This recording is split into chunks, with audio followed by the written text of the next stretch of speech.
Good afternoon. Got the final product of the outdoor kitchen build. Last we spoke, we were doing the Tough 2 coating on the outside.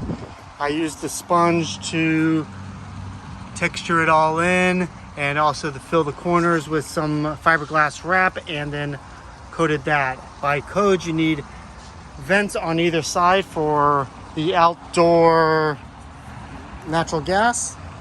Put all stainless steel doors in, which I ordered off of Amazon. And also went with the Lion grill and the Lion burner. They had the granite installed. The granite alone was approximately $1,200, and an outdoor sink, which we will add running water eventually. Underneath, put some shelves in, some temporary plumbing.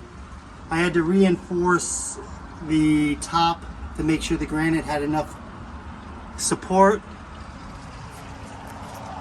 and I made our final gas connections underneath. All in all, total project was $5,000 versus a $10,000 pre-built or a $20,000 custom build. Very happy with it. We've been using it for a couple months, no issues. Thanks, guys.